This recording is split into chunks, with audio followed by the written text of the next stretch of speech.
So welcome back, each one.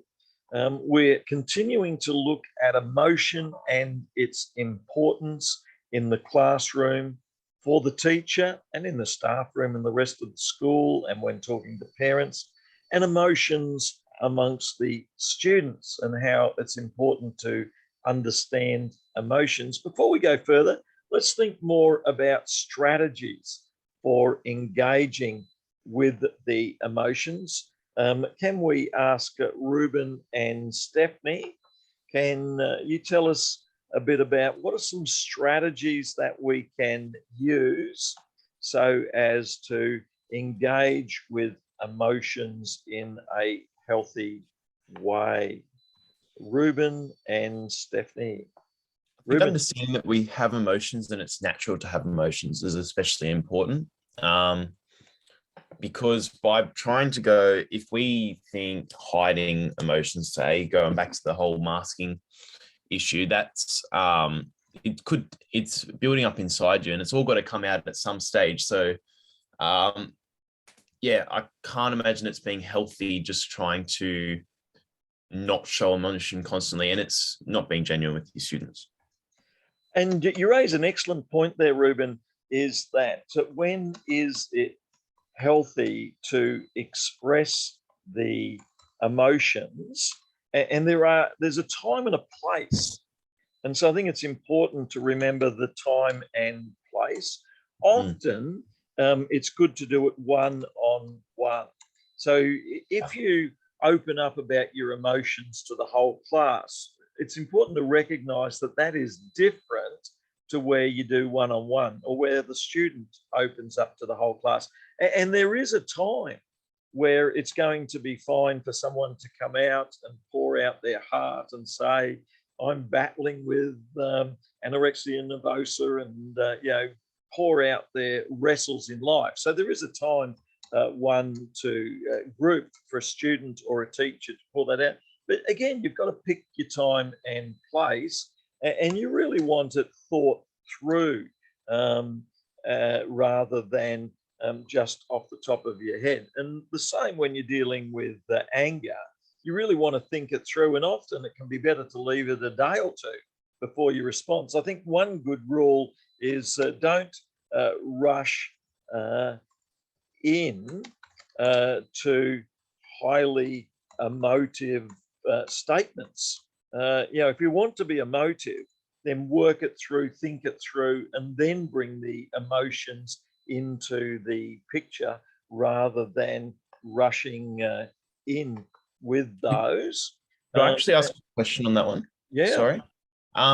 So talking about with highly emotive statements, what if it's like apologizing and stuff? Because I feel like if something isn't apologized like on the day, then it's going to like potentially overnight, especially with this teacher-student relations. How would that be? I guess I don't really know. So is it more beneficial to leave it overnight and let the student go on and be, I don't know, accumulating in their head what's going on, or sort it out during a day? I guess, yeah, diffusing, that's a good word. Yeah, I think you raise a very important point there, that there are times with the less emotional and with the diffusing where you might want to respond straight away. And you'll see politicians become very, very good at that, don't they? And some better than others. So if you've got skill in that area, and so a parent comes along picking up the child and there's an issue, often it could be very good to speak to the parent and say, something happened today. I think get it out. That'll really help to diffuse it, and that'll make it a lot more human, won't it? So I do agree. There are times, and you got the book of Ecclesiastes saying there's a time. I think there are times when you want to get the issue addressed as quickly as you can, particularly with the less emotional, where you can say, I apologize for what happened. I think the more you can put an apology out there, the better it's going to be, because it shows that you're listening, you're concerned, because an apology communicates a lot of things. So apologies do communicate listening, they communicate thoughtfulness. There's a lot of things there. Does that help, Ruben? Yes, thank you. Yep. And then someone else on what are ways to respond? Yeah.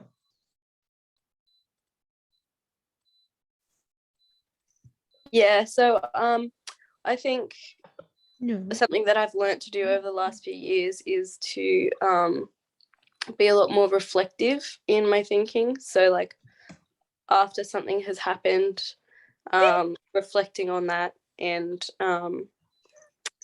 I use from my previous career the Gibbs reflective cycle a lot.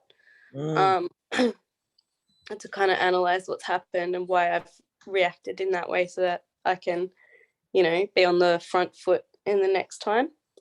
And then also debriefing as well is really important when you have those situations or those emotions that are having an impact on whatever, you're teaching or whatever. It's really important to talk that out with somebody who's at your level or above, like a teacher or a supervisor or something. Like the whole like lead up kind of situation. You don't really want to put your emotions on your students, but part of your teaching team is probably more appropriate to go to with that. And we really need a lot more of that, I'm sure. A lot more opportunity to debrief and to share.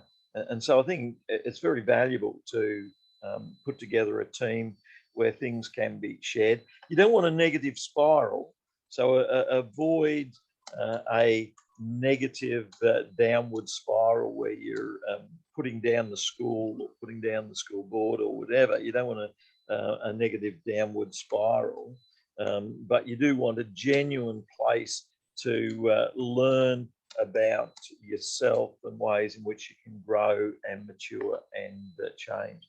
So that's important. Here's some strategies on relieving anxiety and emotion. One is to practice mindfulness. Anyone want to speak up or put up your hand on mindfulness? What is mindfulness? How's it work? I'm not sure anything to do with like the official thing of it, but I saw this man. I was in a cafe and I saw this man sitting at his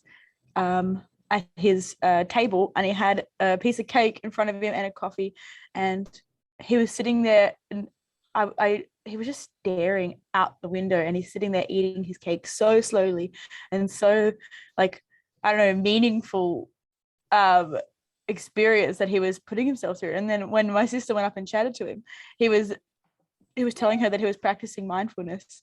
He wasn't eating the cake just because, it was in front of him. He wanted to eat the cake because it was, something that he wanted to enjoy. And he was looking out the window to enjoy the street because he wanted to be in the moment where he was right there. And I was like, that is mindfulness to how I understand it to be. But I thought I should. Yeah. So that's brilliant. That really shows with this, Matilda. It's focusing on the present. It's focusing on particular things. So you might focus your thoughts, your feelings, your sensations. You might focus on a part of your body, your fingertips or your toes. You might focus on a particular part of the environment, like the trees.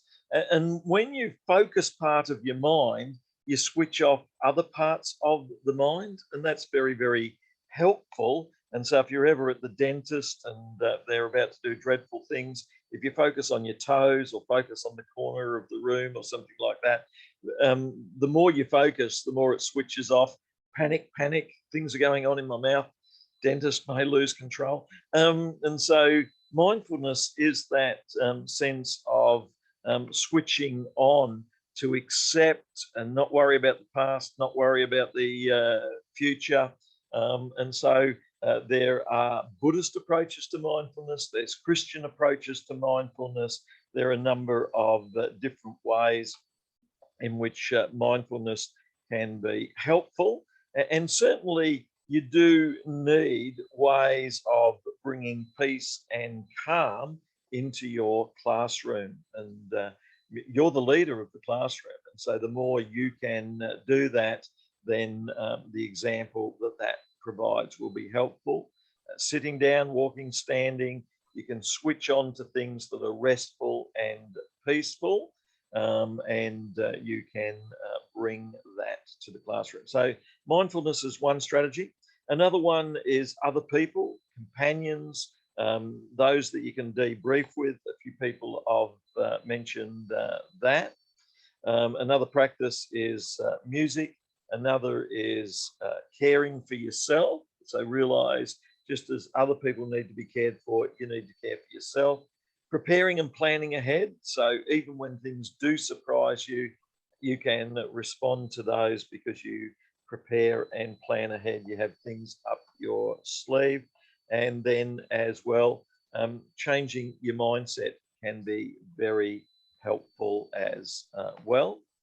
10 tips for teaching emotional regulation for the teacher and the students. So we all face times. One is to recognize that the body and the emotions can all trigger what goes on, and the importance is to be ready.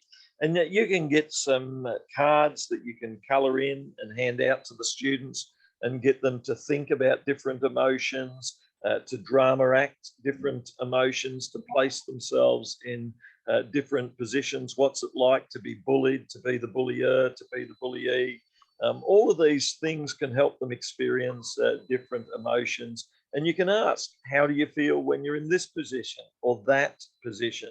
And teaching is very much about that. When you teach English, when you teach history, any subject, what's it like to be the aggressor? What's it like to be the one who's been aggrieved? And so we need to recognize we have body reactions, like William James says, and then we have emotions and behaviors, and then finally we have thinking and learning. Recognize also the importance of patience. And as was said before, there are times when you want to leave it overnight, don't react. And then there are other times when you do want to react, particularly if you're going to be gracious and apologetic. Set the tone. So when the class begins, you might want to get all of the students to do something that will calm them down. So rather than go straight into a maths test, you might want to get the students to sit down and do something that is calming at the beginning of the day. So you might want them to start with a journal writing, start with some gentle music playing in the background, ask the students about their homework. On the other hand, of course, if you've been going for an hour or so, you might want to get up and do some jumping in the air and get the blood circulating as well. So we're embodied people and we need to get the bodies moving. You might want to use an emotional planner where students record when are their emotions going to be high and low, and then if a field trip or exam are coming up, what steps can they take to manage the emotions? You can have too much joy and anticipation, too much fear. How do you respond? Help students to understand their emotions, to develop emotional intelligence, to understand their emotions at different times. When and why do they feel confused or bored? And strategies. If you feel bored, you could take a walk, and sometimes even just a 5-minute walk can totally change things. You might have a space at the back of the room. So when students are feeling bored, can't concentrate, they might want to go to the back of the room, move their arms and legs about a bit, stand up and stretch, and then go back to the place. When they're embarrassed, again, they might ask for a break. So you might have a strategy whereby students can go to an area where they can get a drink of water, go to an area where they can try something a bit relaxing. So there are safe ways that you can do that. So the big goal is to get students and teachers to the place where they recognize their emotions, understand their emotions, understand they are not their emotions, they're feeling emotions, and they can make choices and respond and think about the emotions in lots of different ways. One of the things that you can use is change your thinking and change your cognition. This is sometimes called, and take an example. You're waiting at a bus stop and the bus sees that there are 20 people waiting, and that's going to take a long time. and the bus driver's running late for his lunch, and so the bus drives past. Now you can feel angry, but if you feel angry, it's not going to bring the bus back. You can feel annoyed. You can feel sad and disappointed, but it's still not going to bring the bus back. But if you change your thinking and think about alternative ways of thinking, so you think there's someone next to me and you focus on talking to someone. If you think I've got something coming up and you focus on reading, all of these changes of thinking won't change the situation, but they can be better than focusing on being annoyed and angry. Now, I know what it's like. You focus on talking to someone and reading, and 2 seconds later, you're angry again. And then you switch your thinking, you focus on something else, and then you're angry again. So it's not easy.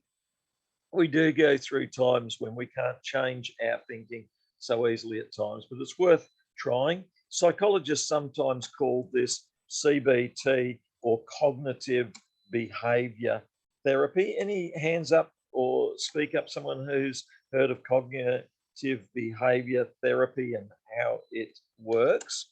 With cognitive behavior therapy, you're changing your thinking. Doesn't change the situation, but it does change how you're going to go forward. And in cognitive behavior therapy, you don't solve the problem. So if you've got someone sitting next to you who keeps poking you, changing the thought pattern won't solve the problem. You may still need to go and talk to the teacher and say, can I sit in a different spot? And so it doesn't solve the problem, but it does help. It's like a Band-Aid or some ointment on a sore. It can help for a while, but you might need to do other things to solve the problem. So it's important that we are secure. And back to the emotions. Someone else there. Josie, can I get you to tell us a bit about these emotions? Let's run through the 6 of them. And how does it feel, Josie, when you feel these emotions? What's happening in your body? What are some different ways that you can react? Josie, can I get you to imagine these different emotions: anger, fear, surprise, disgust, joy? And we've got a picture here to focus on. How do you feel when you these well up there? I don't know that you'd feel anger or whatever, but yeah. I would say there's like a lot of like adrenaline going through your body when you're feeling like going through emotions. So like with anger, like obviously, and fear, your heart's going to be racing a lot more and your body's going to go through physical changes. It's not just mental changes when you're feeling these things, but your body actually goes into different types of changes, I guess. I don't know how to explain that. Yeah, no, that's good. And Josie, do you think you can switch to joy when you have these other emotions come up? Can you switch to joy mentally? Is it healthy to do that too? If you take everything away, yes. Is it going to be hard? Yes. It is going to be difficult. You can't obviously go, if you're really scared, you can't go, oh, I'm just going to be joyful right now. Obviously, it's going to be a process, and you have to sort of put the feelings of fear aside and think about something from a different perspective and change your thoughts. I guess that's how I would go about it if I was fearful and was trying to become joyful. It wouldn't just occur naturally. I would have to purposefully change my thinking, I would say. Yeah, that's so good. Josiah, how do you feel when you feel these emotions, and can you switch to joy? What are your thoughts, Josiah?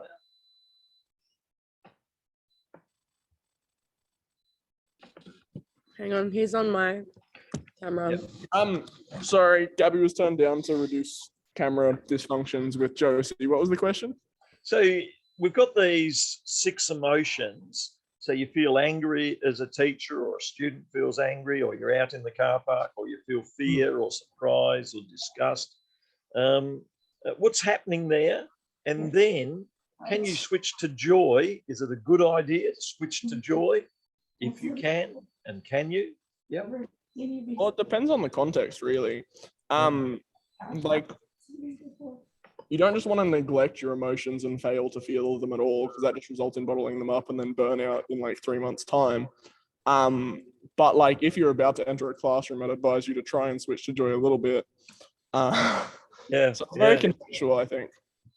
Yeah, that's so true, isn't it? If you're going into a class, and this has certainly happened to me, and then either a parent, a teacher, or someone comes up and says something that's really annoying, your emotion kicks it with anger, fear, surprise, disgust, sadness, and it's 2 minutes before the class begins. And if you take that emotion in, it's just not going to work in the class. And so you've got to switch to joy, and you got to say, this is wonderful, good. And if you're doing youth work and church work, and someone says 2 minutes before you leave the meeting, you got to switch to joy. You got no choice.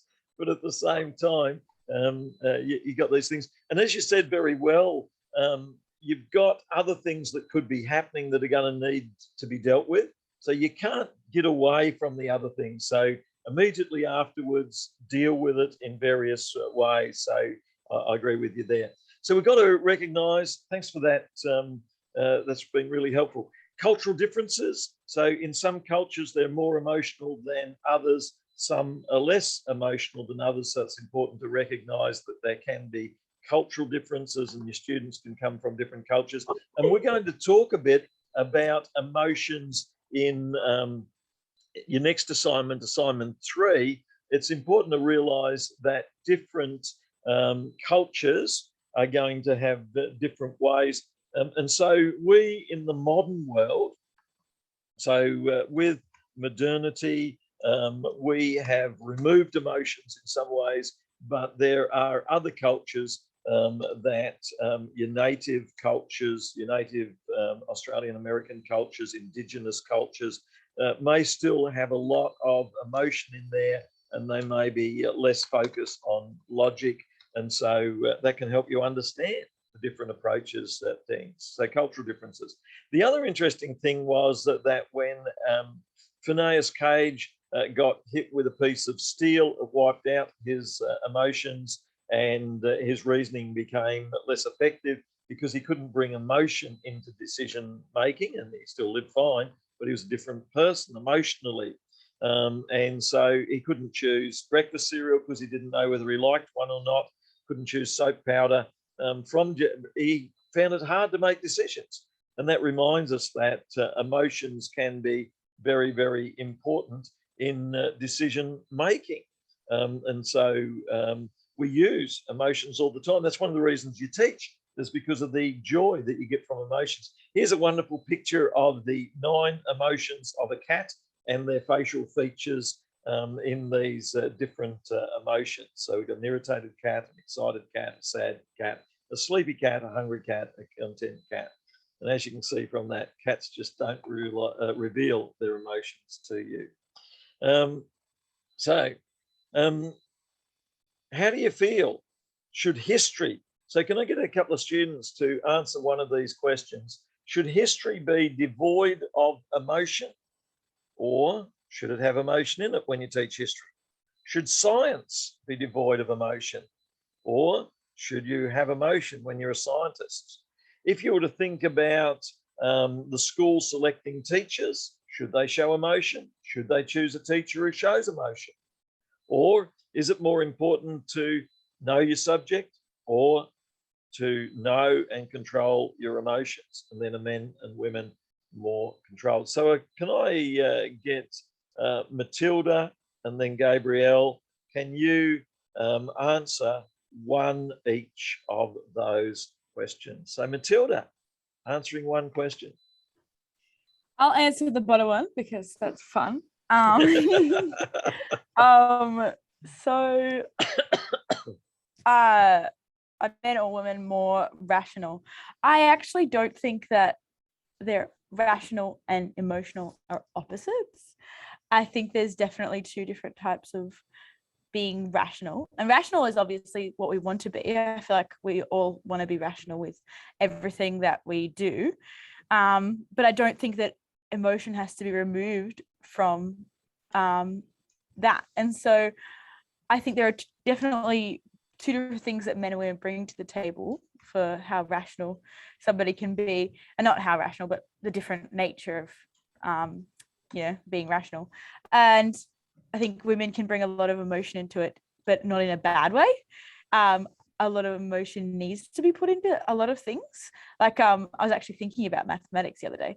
Not that a woman would bring emotion into mathematics, but like I'm just trying to state the point that everything does need a bit of emotion, because to come up with ideas for formulas and for equations and stuff like that, you have to come up with the ideas before you can see if they work.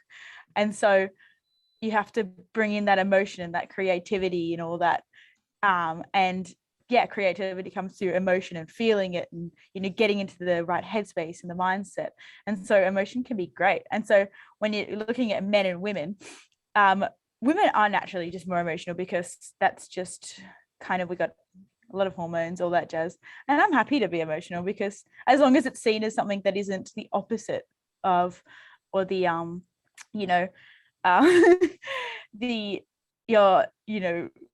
not rational or something like that. Because I do believe that emotions bring on a lot of clarity, emotions bring on a lot of release, and once you've released those, you can actually think more clearly. But then sometimes men bring in a bit more of a I'd say it's hard to use the right words without being controversial, but I think I'll just speak for women for now, because I'm a woman and that's probably the best thing to do, but I don't want to be controversial. But yeah. Gail Kelly was head of Westpac, and one of the things that reading through Gail Kelly was the way in which she had a very high level of emotional intelligence, and she had real sensitivity to the emotional lives of the people in the bank who were leading, and she was very, very successful. And I think it's exactly as you said, is that this ability to understand the emotions of all the people who are there. And she would, if there were mothers who had children, and in the middle of the day, the child had injured themselves, even though that was a key person in the bank, she would say, yes, you've got to go home. You've got to be with your child. Or if someone was sick for a week, she'd say, yes, you've got to go home. You've got to be with that person who is sick for a week. And so she had such sympathy for the emotions of the people. Interestingly, Gail Kelly's qualification was in the study of Latin and the humanities. And she brought with her the understanding of literature and the understanding of the humanities, and all of these things. And she became one of the great bank manager leaders of our country, which fits with what you're saying, Matilda, when you bring these people and their thinking in, they've got a real understanding of it. And there's a real danger if you make it a boys' club who run an organisation. It can be run in a very rough boys' club way, but you bring one woman into that group, it changes it. I mean, things have to have some good appearance. Things have to have less swearing. Things have to consider the kids. I mean, there's all sorts of things come in when you bring that in. Yeah. Someone else on a question. Who else did we ask to? Yeah. I would like to make a comment. Shocking. Yes. Speaking.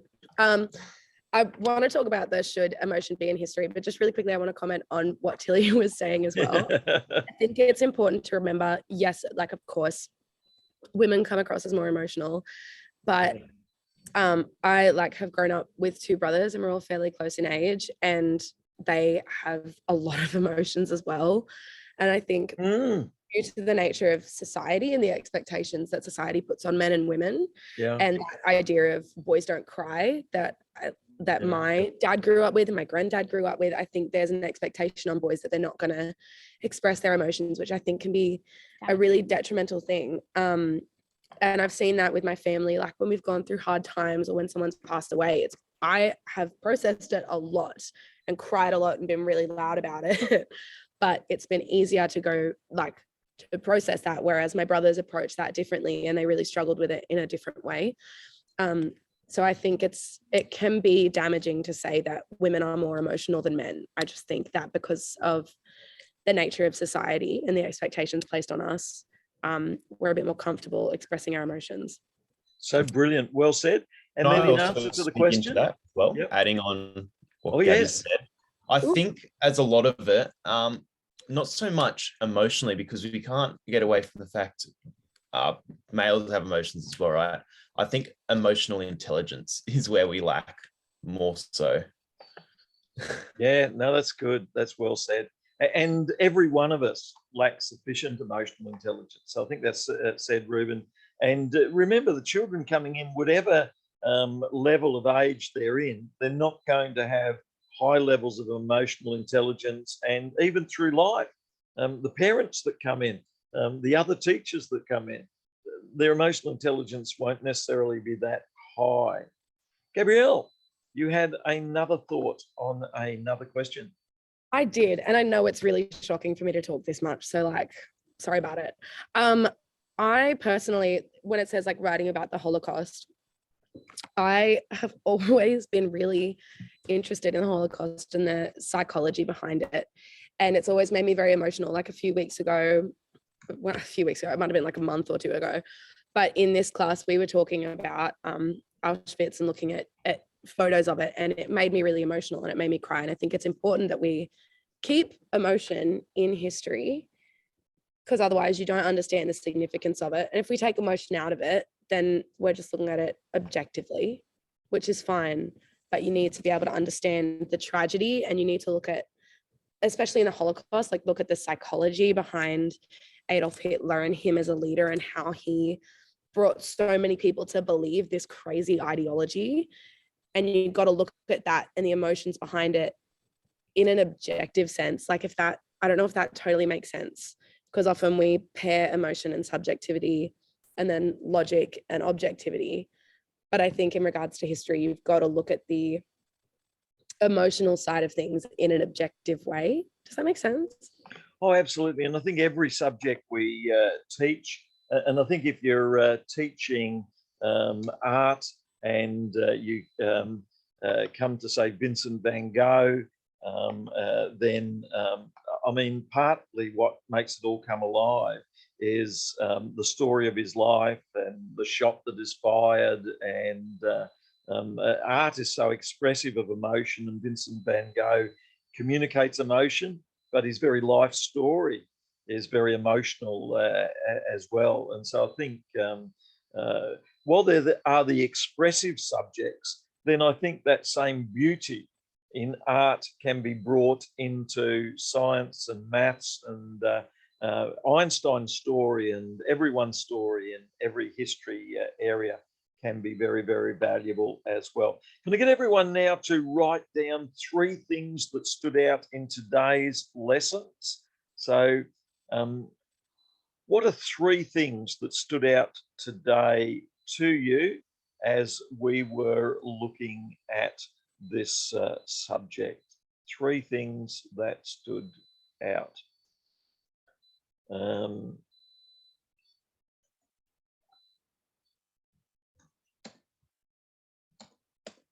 We started, of course, by talking about modernity, and one of the arguments that's put forward by philosophers is that up until 1500 to up until 1800 and the late 1800s, we tended to have a more integrated understanding of the self and a more communal understanding of the self. And now we've entered into this time of modernity that's had a lot of success in terms of technology, a lot of success in terms of individualization. So there's been a lot of success there. But along with that, there has been some separation of the humanities and arts and what that's going to mean. So there is a danger, and some have argued, CP Snow said that we've had a growth and separation of two cultures. And what we really need to do is to bring the cultures back, because God has made us both emotional and also logical. Yeah, so perhaps Ruben first. What stood out to you, Ruben? I'm still going through and writing them. The first one that really stood out was talking about in our assessments, beginning at a point of subjectivity and then removing ourselves from the situation, looking at it objectively before returning and critiquing our framework. I like that aspect. Next, I definitely talk about how creativity is what actually makes us all unique and how our emotional thinking plays into that, especially in spiritual contexts. And lastly, I'd talk about, like I mentioned before, William James, and talking about how the human experiences of emotion arise from physiological changes in response to external events. Yeah, so good. That's very helpful, very valuable. Someone else who wants to tell us what they have put down?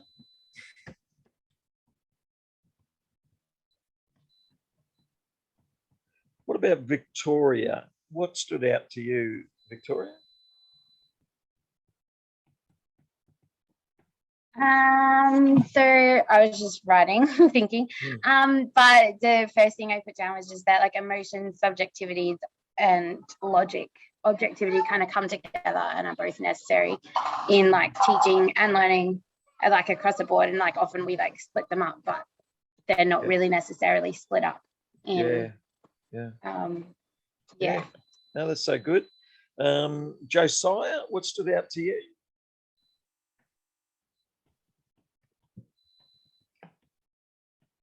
And then Jasmine, what stood out to you? He's going to use my laptop. Yeah, Josiah, good. My three take-homes were, I really appreciated Sputnik's Wheel of Emotion. That was really interesting, just analysis and breakdown of the various emotions we experience and how correlated they are. I enjoyed that. I enjoyed learning about the importance of context in demonstration of emotions. And how it can affect different things, and kind of underneath that, the impact of cultural values on emotional expression. So how like some collectivist cultures disregard emotion as an expression of individualism and thus frown upon it. It's just interesting to see how different cultures either utilize or neglect emotions and which ones they appreciate, which is intriguing. I like that. Which emotions do cultures appreciate? I think that's fascinating, the way in which they do appreciate those. Very, very good. And then do we have one more?